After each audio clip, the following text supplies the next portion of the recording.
வணக்கம். நான் டாக்டர் ராமநாதன் அர்ச்சுனா. இன்றைக்கு 2026 ஆண்டு மார்ச் மாதம் 19ஆம் தேதி. இன்றைக்கு 3 வீடியோ தொடர்ந்து போடணும். நீங்கள் இதை விளங்கி கொள்ளணும், உங்களுக்கு எல்லாம் தெரிஞ்சிருக்கணும் இதான் பந்தமா. ஸோ இது நினைக்கிறேன் நீங்கள் பார்க்க போகிறது முதலாவது வீடியோ நினைக்கிறேன். ஓகே, இன்றைக்கு விஷயத்துக்குள்ள போவோம். என்னென்றால், இன்றைய தினம் பாராளுமன்றத்தில் எங்களுடைய மட்டக்களப்பு பாராளுமன்ற உறுப்பினர் ஸ்ரீநேசன் ஐயா அவர்கள் உரையாற்றுகின்ற போது ஒரு விடயத்தை கதைச்சிருந்தவர். ஆன்லைன் சேஃப்டி பில் ஆக்ட் அல்லது online safety act, online safety bill, அது பேர் ஆன்லைன் சேஃப்டி ஆக்டாக மாறிட்டு. ஸோ ஆன்லைன் சேஃப்டி ஆக்ட் தொடர்பாக ஒரு விடயத்தை கதைச்சிக்க நேரடியாக எங்களுடைய சாணக்கியன் அவர்களை நேரடியாகவே விமர்சிக்கிற மாதிரி ஒரு கதையொன்றை கதைச்சிருப்பார். ஸோ எனக்கு முழுக்க போட்டு காட்டாட்டிலும் அதில் அந்த சின்ன துண்டையாவது போட்டு காட்டணும். அதுக்கு பிறகு இந்த வீடியோவில் நான் போக போகிறோம். ஆன்லைன் சேஃப்டி ஆக்டண்டா என்ன, இதால் பாதிப்பு என்ன, நெல்லம் என்ன, அடுத்தது இந்த இதில் வழக்கொண்டை சாணக்கியன் போட்டியிருப்பதாக கேள்விப்பட்டிருக்கிறேன். ஸோ அந்த வழக்கால் தமிழ் மக்களுக்கு பாதிப்பா அல்லது தமிழ் மக்கள் பேரில் நிற்கிற சில பன்னாடைகளுக்கு பாதிப்பா? வாங்கோ இந்த விடயம் தொடர்பாக நாங்கள் கதைப்போம். ஸோ அவ்வளோதையும் கதைக்கிறதுக்கு முன்னே உங்களுக்கு ஒரு சான்ஸ் ஒன்று தாரன். எங்கள்கிட்ட ஐயா கதைக்கிறதையும் ஒருக்கா நீங்கள் கேட்டார் இல்லைன்னு தானே கேளுங்க. நிகழ்நிலை காப்பு சட்டம் என்பது எமது மக்களுக்கு எதிரான சட்டங்களாக மாறும் என்று அந்த காலத்தில் கூறப்பட்டது. இப்போது நிகழ்நிலை காப்பு சட்டம் என்பது ஒரு வகையில் மக்களை பாதிக்கக்கூடிய ஒரு நிலைக்கு வந்திருக்கின்றது என்பதை பார்க்கின்றோம். பத்திரிகை ஊடகவியலாளர்களாக இருக்கலாம் அல்லது பொதுமக்களாக இருக்கலாம். இந்த நிகழ்நிலை காப்பு சட்டத்துக்கு எதிராக தமிழரசு கட்சி மிகவும் கடுமையான வாதங்களை முன்வைத்தது. இப்போது அந்த சட்டம் இப்போது ஊடகவியலாளர்களை அல்லது மற்றவர்களை தாக்கக்கூடிய விதத்தில் அமைந்திருக்கின்றது என்பதையும் இந்த இடத்தில் சுட்டிக்காட்ட விரும்புகின்றேன். அதாவது அண்மைய தினத்துல பரபரப்பாக பேசப்பட்ட விடயம் தான் என்னென்றால், பாராளுமன்ற உறுப்பினரும் மட்டக்களப்புல இருந்து தெரிவு செய்யப்பட்ட ராஜபுத்திரம் ராசமாணிக்கம் ராஜபுத்திரன் சாணக்கியன், எனக்கும் சாணக்கியனுக்கும் இடையில உங்களுக்கு தெரியும் சொல்லி வேலை இல்லாத அடிபாடு பாராளுமன்றத்திலையும் இருக்கு, இதுலையும் இருக்கு. ஆனால் அது 100% தனிய அரசியல் அடிபாடு. நான் சொன்ன நம்ப மாட்டீங்க, சாணக்கியனோட நான் பாராளுமன்றத்துல நேரில் கண்டா கதைக்கிறேன். நான் கதைக்க வேண்டிய தேவை இருக்கு, பாராளுமன்ற உறுப்பினர் தானே. ஆனா அரசியலுக்குள்ள எங்கிட்ட கொள்கையில அடிபாடு இருக்கலாம், தனிப்பட்ட ரீதியா. உங்களுக்கு அதையும் நான் சொல்றேன் உண்டு. இந்த போன முறை எலெக்ஷனுக்கு முன்னம் மட்டக்களப்புல சாணக்கியன்ட்ட ஒரு ஊடகவியலாளர் கேட்பார், ஐயா இந்த டாக்டர் அர்ச்சுனா பற்றி நீங்க என்ன கதைக்கிறீங்க, அதை நான் சேவ் பண்ணி வச்சிருக்கிறேன். அப்ப சாணக்கியன் அவர்கள் சொல்லுவார், நான் பைத்தியங்களை பற்றி பதில் சொல்ல மாட்டேன்னு சொல்லி அந்த துண்டை கொஞ்ச நாள் ஓடி திரிஞ்சது, வெட்டி ஓடி திரிஞ்சது, உணர்ச்சி வசப்பட்டு யோசிக்காம சிங்கம் கதைச்சிட்டு. ஸோ அந்த துண்டு நடை இருக்கு.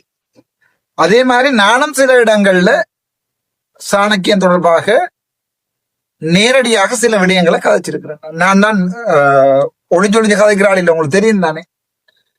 ஆனா அதுக்கு பிறகு வார அடிபாடுகள், சாணக்கியன்னு விமர்சிக்கிறது, அவரோட நிக்கிறாக்களை விமர்சிக்கிறது, வடக்கு மாநிலத்துல அவரோட விமர்சிக்கிறது, முழுக்க அரசியல் பார்த்துருப்பீங்கன்னா உங்களுக்கு வடிவ வழங்கி இருக்கும்.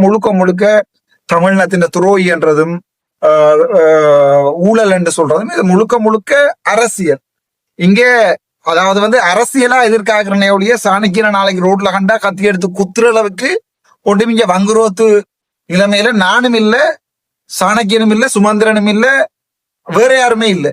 அது எங்கண்ட வாக்காள பெருமக்கள் பெரும்பாலானக்களுக்கு விளங்குறீங்க. நினைக்கிறேன் என்னண்டா, ஓகே அங்கேயும் வெளியிலையும் அடிபட்டு இப்படி எல்லாம் ஸ்டேட்மெண்ட் கொடுத்தா பாராளுமன்றத்துல காணிக்கல ஒரு ஆள் மூஞ்சில ஒரு ஆள் குத்தேலாது ராசா கண்டா கதைச்சு சிரிச்சு ஒரு இடத்துல இருந்தா அப்படிதான் கதைக்கலாம். எனக்கும் சுமந்து இன்றைக்கு கூட நான் சாணக்கியன் ஆக்கள் மற்ற இதே எங்களோட ஸ்ரீநேசன் சாணக்கியன் கோடீஸ்வரன் அண்ணாக்கள் அதுல காய்ச்சி ஒன்று கேட்க அப்பதான் நான் பாராளுமன்றத்துக்கு போனேன். அப்ப போய் சும்மா நக்கலா சொன்னேன், சாணக்கியன் அதுல எந்த பேரையும் போடுவீர்னு பார்த்தா நீங்க போடா விட்டுட்டீங்க. அவ்வளவுதான் சண்டை. அதை வடிவா விளங்கி கொள்ளுங்க. இங்க ஒருத்தரம் குத்துறதும் இல்லை, முறியறதும் இல்லை, அடிபடுறதும் இல்லை. யார் சனத்துக்கு உண்மையா இருக்கிறோம், யாருக்கு சனத்தை பிடிக்கும்ன்றதுதான் போட்டியே ஒழிய இங்க யாரையும் நாசமா இருக்கணும், நாளைக்கு சாணக்கியனை யாராவது கிழக்கு மாநிலத்துல சுட்டுக்கொலை செய்யணுமோ, இல்ல பிள்ளையான சுட்டுக்கொலை செய்யணுமோ, அல்ல கர்மாவை சுட்டுக்கொலை செய்யணுமோ, அப்படியெல்லாம் சிந்திக்கிறவன் நான் இல்லை. அதாலதானோ என்னவோ தெரியாது கடவுள் நேரம் இந்த பொலிட்டிக்ஸுகளை இழுத்து விட்டுருக்கிறார். இந்த வரைக்கும் நான் யாருக்குமே துரோகம் செய்யணுமோ கெட்டது நினைச்சதோ இந்த வரலாற்றுல இல்லை. அப்படியே எடுத்துட்டு போகட்டும், எங்களுக்கு என்ன யாருக்கும் கூடாதுன்னு நினைக்கிறேன். சோ உங்களுக்கு தெரியும் அண்மைய தினங்கள்ல ஐபிசி ஊடகம், மற்றது இந்த லங்காசிரி ஊடகம், அதை விட அங்க எங்கண்ட பாசிரிந்த பெடியன் ஒரு ஆளை வச்சிருக்கிறார், ஒரு பிள்ளை ஒரு ஆளை. அவாக்கு பேர் உங்களுக்கு தெரியும் நினைக்கிறேன், நான் சொல்ல தேவையில்லை. வாங்கோ காத்தோட போகலாமன்ற ஒரு ப்ரோக்ராம் பண்ணி வச்சிருக்கிறேன். அவ காத்தோட போறாவோ பாசிரின்ற பெடியனோட போறாவோ எனக்கு தெரியாது என்னென்றால். ஆனால் அவை வந்து என்னோட இன்டர்வியூ எடுத்த சில நேரங்கள்ல இப்படியான அம்மா மேர்கள் வந்து தனியா பாசிரிக்காண்டியே இயங்குறாக்கள். அதாவது வந்து அவரைத்தான் தெய்வம் நினைச்சு கொண்டும் அவற்றை மனுஷன் தான் அவற்றை பெடியன் தான் என்ன கட்ட போறோம்னு நினைச்சு கொண்டும் இவ ஃபுல் ஃபார்ம்ல இயங்குற ஒரு பொம்பளை பிள்ளை. இவா மட்டுமில்ல கனவேர் மட்டக்களப்பில் இருந்து இப்படி கனவேருக்கு சுத்தி வளைச்சு அந்த வழக்கு போடப்பட்டிருக்கிறது. எந்த வழக்கு போடப்பட்டிருக்கிறது? இந்த ஆன்லைன் சேஃப்டி ஆக்டுகளால நிகழ்நிலை காப்பு சட்டம் ஆன்லைன்ல போய் மீடியாவில் நீங்க ஒருத்தனை பற்றி குளறினால் அது குற்றவியல் தண்டனை கோவைக்குரிய குற்றமாக பார்க்கிற ஒரு சட்டம் உண்டு. கடந்த அரசாங்கம் கொண்டு வந்தது, எனக்கு தெரியல, ஞாபகம் இல்லை. 2020-19 வந்திருக்குமா நினைக்கிறேன். ரணில் அரசாங்கம் தான் கொண்டு வந்தது. சோ அந்த ஆக்ட் சம்பந்தமா ஒரு 2 வசனம் சொல்றேன், விளங்கி வச்சு கொள்ளுங்கடா, கேளுங்க, பிரியோசனப்படும். உங்களுக்கும் இந்த வழக்குகளை போடுவாங்க, ஆகவே தயவு செய்ய. ஸோ இந்த ஆன்லைன் சேஃப்டி பில் ஆக்ட் சம்பந்தமா ஒரு 4-5 விஷயத்த சொல்றேன், கேளுங்கடா. அது என்னண்டா, ஃபேஸ்புக்கோ எந்த ஆன்லைன் ஜூஆர்என்லை சரிதான், எந்த ஒரு இதுலையும் ஒரு நபர் தொடர்பா பிழையான விடயம் உண்டு தெரிவிக்கிறது. முந்தின காலத்துல வந்து டிஃபமேஷன் தான் இருந்தது, சிவில் வழக்காக. இவர் என்ன பற்றி அவதூறு பரப்பிட்டார்ன்ற ஒரு சிவில் வழக்கு. அந்த டிஃபமேஷனை இவங்க கிரிமினலுக்குள்ள கொண்டு வந்தாங்க. அதான் ஆன்லைன் சேஃப்டி பில் ஆக்ட். அது என்ன சிவில் வழக்கு, அது என்ன கிரிமினல் வழக்குண்டா? நல்ல உதாரணம், சிவில் வழக்குக்கு பிடிச்சி அரெஸ்ட் பண்ண மாட்டாங்க சரிதானே. காணி பிரச்சனை யாரையுமே பிடிச்சா அடிச்சு அரெஸ்ட் பண்ணுவாங்களா, அது கிரிமினல். ஸோ சிவில் வழக்குகளுக்கு பிடிச்சி அரெஸ்ட் பண்ண மாட்டாங்க. ஸோ யாரை பற்றியும் என்னவுமே ஆன்லைனில் உருட்டி கொண்டே இருக்கலாம், அது பிரச்சனையே இல்லை சரிதானே. நீ கதை இன்னும் கதைக்கலாம் ஆன்லைனில், ஒரு பிரச்சனையும் இல்லை.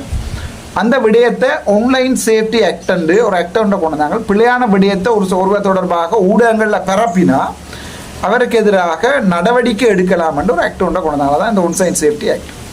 அதில் சொல்லப்படுது, ஒருவர் குற்றஞ்சாட்டப்பட்டா அவரை இன்கொயரி பண்ணுறதுக்கு ஒரு எக்ஸ்பர்ட் உண்டு, சம்பந்தப்பட்ட அமைச்சர், பாதுகாப்பு அமைச்சர்டா, பாதுகாப்பு இல்லை போலீஸ் அமைச்சர், வந்து போலீஸினுடைய அமைச்சர் ஒரு கமிட்டி ஒன்றா ஃபார்ம் பண்ணலாம். அந்த கமிட்டி யார் யார் இப்படி இருக்கணும்லாம் இருக்குது. அந்த கமிட்டி தான் டிசைட் பண்ணும், இதை இன்கொயரி பண்ணி ஓகே இதில் இந்த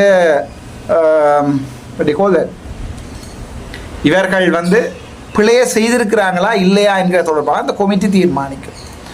ஸோ அந்த நேரங்களில் ஒரு சின்ன பிரச்சனை இருக்கு. ஏனண்டா அப்படியான ஒரு கமிட்டியோட மினிஸ்டரே ஃபார்ம் பண்ணுறாருண்டா, அது என்ன நடுநிலைமையாக இருக்கும். நீதிமன்றத்துக்கு அதிகாரம் இல்லாமல் மினிஸ்டருக்கு அதிகாரத்தை கொடுத்தா அது என்னோட மினிஸ்டர் தனக்கு விரும்பின எல்லாரையும் அவர் விரும்பின மாதிரி இன்கொயரி எல்லாம் போட்டு விரும்பின மாதிரி எல்லாம் நடத்தி எல்லாம் செய்வார்.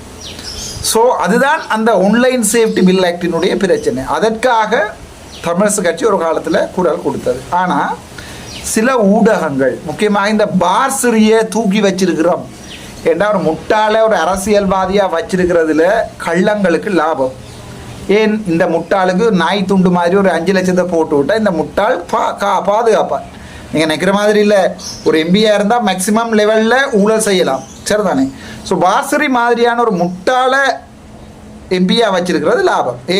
ஏனென்று கேள்வி கேட்க மாட்டான், படையும் தேத்தனையும் குடிச்சிட்டு ஒரு 5 லட்சம் காசையும் கொடுத்த கதை அவரோட காட்சியை சேவ் பண்ணி விடனா சேவ் பண்ணி விடுவான். ஸோ அதுதான் இந்த பார்சரி மாதிரியான ஆக்களை இந்த சில ஊடகங்கள், கலிசட ஊடகங்கள் வந்து தூக்கி பிடிச்சி வீடியோ போடுறது காரணம். விளங்கிச்சா அவங்களுக்கு? அண்மையில் A7 டிவி என்ற ஒரு டிவி ஒன்று சம்பந்தப்பட்ட ஆளுடைய இதிலேயே இயங்கி கொண்டு இருக்கு. அவருடைய சொந்தக்காரர்களால், ரிலேட்டிவ்ஸுக்களால், நண்பர்களுக்களால் அவர் தானே இவர் நினைச்சால் கனகாலம் சனத்துட்டு இப்படி அந்த மீடியாக்களுக்குள்ள பொய்யெல்லாத்தையும் அனுப்பி வெல்லலாமண்டு. ஸோ உவம்பாய் பார்த்தான் என்றால் ஓகே ஒரு வாரன் நீ கூத்த அடிக்கிறேன், நான் கொஞ்சம் பேருக்கு இந்த ஆன்லைன் சேஃப்டி பில்லு ஆக்டுகளால் போடுறேன் ரெண்டு ஒரு 20 பேருக்கு மேலே வழக்கு போட்டாச்சு. இது ஒரு கிரிமினல் வழக்கு. ஆனால் இதுக்கு பெயில் கொடுக்கலாம், நான் பெயிலபிள் செக்ஷன்ஸ் இல்லை, பெயில் கொடுக்கலாம். அதோட என்ன பம்பலண்டா, இந்த வழக்கு தீர்ற சந்தர்ப்பத்தில் இவர் தெரிவிச்சிருக்கிறாருன்றது தீர்ற சந்தர்ப்பத்தில் 5 வருஷம் சிறை தண்டனைன்னா ஜோதிச்சு பாருங்க எப்படி இருக்குமெண்டு. ஸோ என்னை பொறுத்த வரைக்கும் அந்த ஒன்லைன்ஸ் இப்போ எனக்கு எதிராக ஒன்லைன் சேஃப்டி ஆக்டுகளால் ஒரு ஆள் வழக்கொண்ட போடுறதுக்கு ட்ரை பண்ணுறான். உங்களுக்கு தெரியும் என்று நினைக்கிறேன், யார் என்று சொல்கிறேன். ஆனால் என்னோட ஆதாரங்கள் 1000 வீதம் இருக்குது. தெல்லிப்பள வைத்தியசாலையில் ஊழல் செய்யப்பட்ட பேங்குகள் பிடிபட்ட ஆதாரங்கள் இருக்கிறது. ஸோ ஒன்லைன் சேஃப்டி பில் ஆக்டுகளால் இல்லை, எந்த ஆக்டுகளால் கொண்டு வந்தாலும் எந்த வழக்குன்னு நாங்கள் வெல்லுவோம், சரிதானே? அவே எனக்கு என்ன அந்த வழக்கல் சம்பந்தமான விடயங்கள் வரையில். ஆனால் சொல்லப்பட்டது நீதிமன்றத்தில் இருந்து இப்படி வழக்கல் ஒன்று வருது போல் விடக்கு உங்களுக்கு. நான் சரி வரட்டு, தாங்களாகவே நீதிமன்றத்தில் மாட்டேக்கில்ல, கொஞ்சம் கஷ்டம் தானே. ஸோ அதை நாங்கள் அந்த நேரத்தில் பார்த்துக்கணும். நாங்களாக போய் நான் வழக்கு போடுறேன் இல்லை, கென பேர் இப்போ வழக்கு போட்டுட்டு ஏண்டா வழக்கு போட்டோம்னு ஃபீல் பண்ணுற நிலைமைக்கு தான் வந்திருக்கணும்.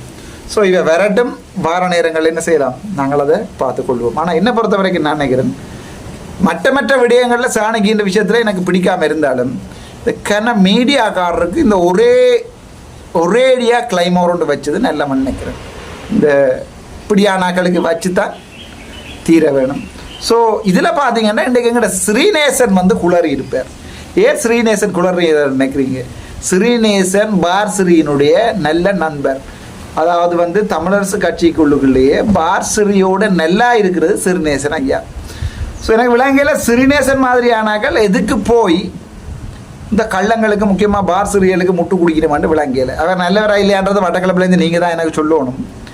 ஆனால் தன்னோட கிடக்கிறதையும் இல்லாமல் பண்ணுறதுக்குரிய வேலை தான் இது. அதாவது மிச்சமாக கிடக்கிற பேர்களையும் இல்லாமல் பண்ணுறதுக்குரிய வேலை தான் இது.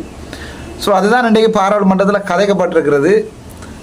நாங்களும் கொஞ்சம் கவனமாக இருக்கணும். ஒரு விடயம் சொல்லிக்கல ஒரு சம்பந்தமாக 100% ஆதாரங்கள் இல்லாமல் கதைக்கக்கூடாது. ஆதாரம் இல்லாமல் கதைச்சா வழக்கு விழுந்தால் ப்ரூவ் பண்ணல. எங்களுக்கு தெரியும், மேபி இவன் தான் களவு எடுத்துருப்பான், ஆனால் ப்ரூவ் பண்ணல. அது ப்ரூவ் பண்ணாடி சிக்கலாகும். ஆனால் நாங்கள் கதைச்சா அவ்வளோத்துக்கும் ஆதாரங்கள் இன்றைக்கும் வச்சிருக்கிறோம். 30 வழக்கு போட்டவை 20 வழக்கு தான் மிச்சம் கிடக்குது. இந்த வழக்கு நான் போட்ட வழக்கெல்லாம் ஒரு 10 வழக்கு தான் மிச்சம் கிடக்கு. அவ்வளோ விளக்கம் வெல்லுவோம். நன்றி, வணக்கம். டாக்டர் அர்ச்சனா.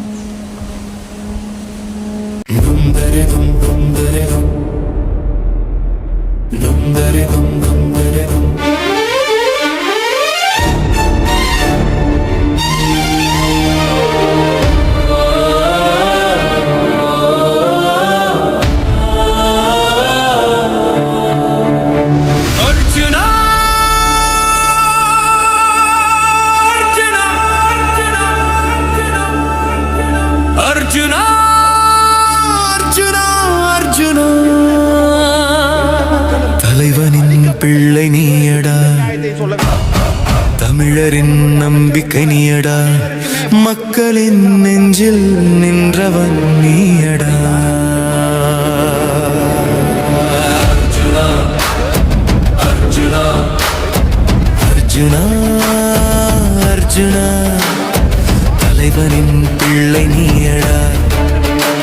உன் குரலில் இரத்தம் கொதிக்குது, நீதியை நிமிருது. மக்கள் துன்பம் சொன்னா நீயே தீர்வடா, நிமிர்ந்து நிற்கும் தமிழன் உன் ரத்தத்தில் தீயடா. மக்களுக்காக வைத்தியம் செய்தவன், பல பைத்தியங்களுக்கு வைத்தியம் செய்ய அரசியல் வந்தா. அந்த நிமிடம் தொடங்கி புலி கத்தி எழுந்தது. அர்ஜுனா அர்ஜுனா அர்ஜுனா அர்ஜுனா அர்ஜுனா அர்ஜுனா, தலைவனின் பிள்ளை நீயடா, தமிழரின் நம்பிக்கை நீயடா.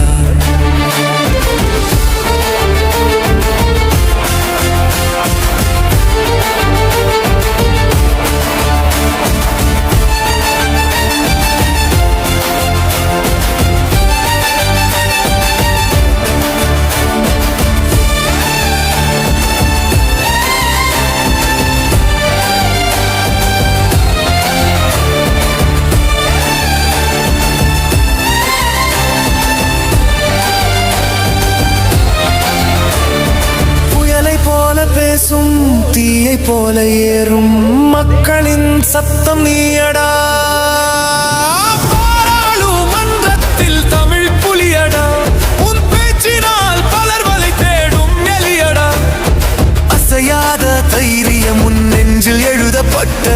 வாழ்க்கையொரு வாழ் நீதான் அதன் முனை.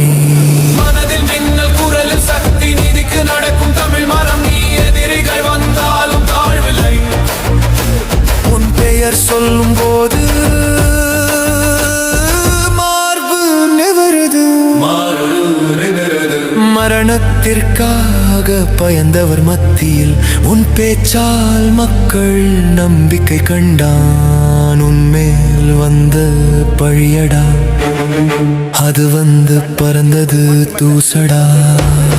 சத்தியம் சொன்னால் உலகம் தள்ளும், ஆனா நீ சொல்லும் வரை நீதியே நிலைக்கும். நீதான் ஒளி, நீதான் வழி.